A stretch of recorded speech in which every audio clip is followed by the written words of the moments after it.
Hello friends, welcome to bone smart with doctor Tulsiram. చాలా మంది పేషెంట్లు ఆర్థరైటిస్తో వస్తారు.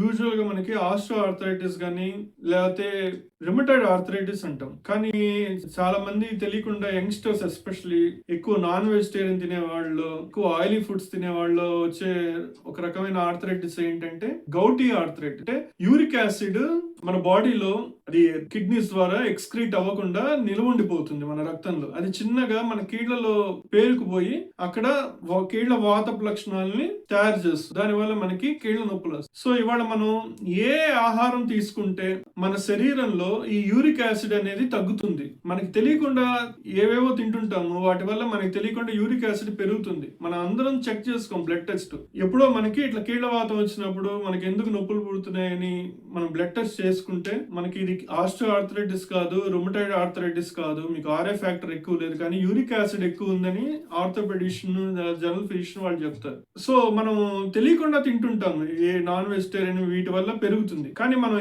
ఏది తెలుసుకొని ఏది తింటే ఒకవేళ కొంచెం ఎక్కువ ఉన్నా కూడా యూరిక్ యాసిడ్ కంట్రోల్లో ఉంటుంది అనేది ఈ ఫుడ్స్ వల్ల మనకి యూరిక్ యాసిడ్ లెవెల్స్ తగ్గుతాయండి.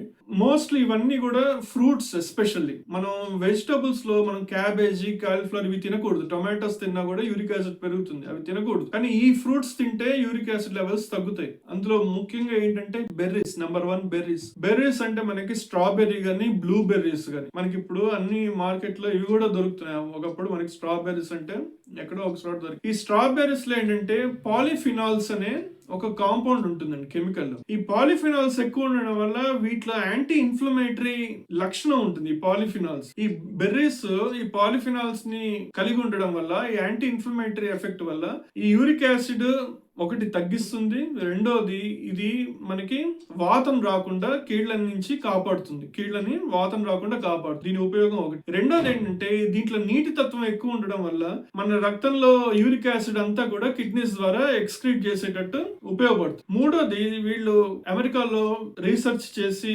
తెలుసుకున్నది ఏంటంటే ఎవరైతే ఎక్కువ రోజులు ఈ బ్లూబెర్రీస్ ఇవి తిన్నారో వాళ్ళలో ఈ పాలిఫినాల్స్ శరీరంలో రక్తంలో ఎక్కువ అవడం వల్ల వీళ్ళకి యూరిక్ యాసిడ్ గ్రాడ్యువల్ గా తగ్గడం అనేది మనం గమనించాం అన్నమాట. సో మనం దీనికోసం మనం అదే పనిగా ఈ బెర్రీస్ ఎట్లా తినగలుగుతాం భయపడాల్సిన పని లేదు. ఎందుకంటే మనం ఈ స్మూతీస్ లో, యోగర్ట్ లో లేదా ఫ్రూట్ సలాడ్ లో కూడా ఈ స్ట్రాబెర్రీస్ ని, బ్లూబెర్రీస్ ని చక్కగా కలుపుకొని ఎప్పుడు కావాలంటే అప్పుడు తినొచ్చు. తద్వారా మనకి యూరిక్ యాసిడ్ ని నిలువ మెయింటైన్ చేసుకోగలుగుతాం. నెంబర్ 2, యూరిక్ యాసిడ్ తగ్గించడానికి ఇంకొక ఫ్రూట్ ఏంటంటే చెర్రీస్ అండి. దీంట్లో యాంథోసైనిన్స్ అనే యాంటీ ఇన్ఫ్లమేటరీ కాంపౌండ్ ఉంటుంది. అది కూడా మనకి యూరిక్ యాసిడ్ వల్ల కలిగే ఆర్థరైటిస్ ని తగ్గిస్తుంది. యూరిక్ యాసిడ్ లెవెల్స్ ని కూడా బాడీలో తగ్గిస్తుంది. నెంబర్ 3 ఏంటంటే citric fruits. Citric acid fruits అంటే ఏంటి? Lemons and oranges. ఈ లెమన్స్, ఆరెంజెస్ ఉపయోగం ఏంటంటే ఇవి మన కిడ్నీ ఫంక్షన్ ని పెంచుతుంది. కిడ్నీ ఫంక్షన్ పెంచినప్పుడు ఏమవుతుందంటే ఎక్సెస్ చెడు పదార్థాలన్నిటినీ అది కిడ్నీ ద్వారా ఎక్స్క్రీట్ చేస్తుంది. మనం ఎక్స్క్రీట్ అవ్వడానికి ఈ సిట్రిక్ యాసిడ్ ఫ్రూట్స్ చాలా ఉపయోగపడతాయి.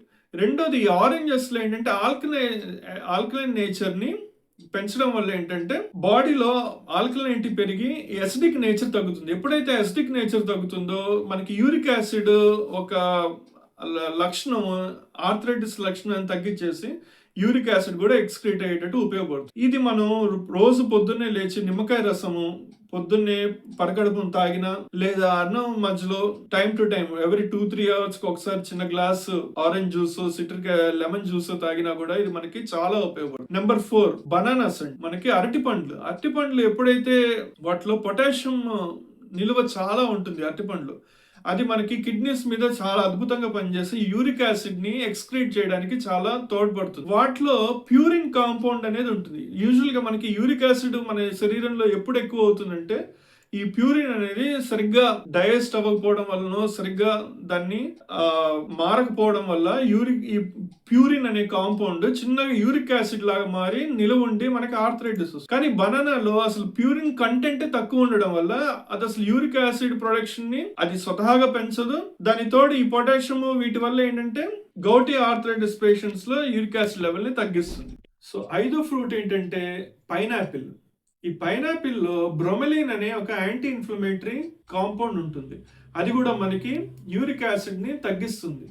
ఎప్పుడైతే ఈ పైనాపిల్‌ని బాగా తింటుంటామో, లేదా కంటిన్యూయస్‌గా 5-7 డేస్ తిన్న వాళ్ళలో యూరిక్ యాసిడ్ మోతాదు రక్తంలో బాగా తగ్గి ఉండడం అనేది స్టడీస్‌లో నిరూపితమైంది. దానికి తోడు ఇది మనకి కిడ్నీ ఎక్స్‌క్రీటరీ ఫంక్షన్‌ని కూడా పెంచుతుంది. దానివల్ల మనకి చెడు రక్తము లేతే మనకి బాడీలో ఎక్సెస్ ఈ ఫ్రీ రాడికల్స్ అనేవి కూడా మనకి యూరిన్‌లో కొట్టుకుపోతాయి. అట్లా ఈ టాప్ 5 ఫుడ్స్ మనకి యూరిక్ యాసిడ్‌ని తగ్గించడానికి, గౌటీ ఆర్థరైటిస్ రాకుండా ఉండడానికి మనకి ఎంతో తోడ్పడతాయి. Thank you. Stay tuned and please subscribe and watch bone smart with doctor Tulsiram.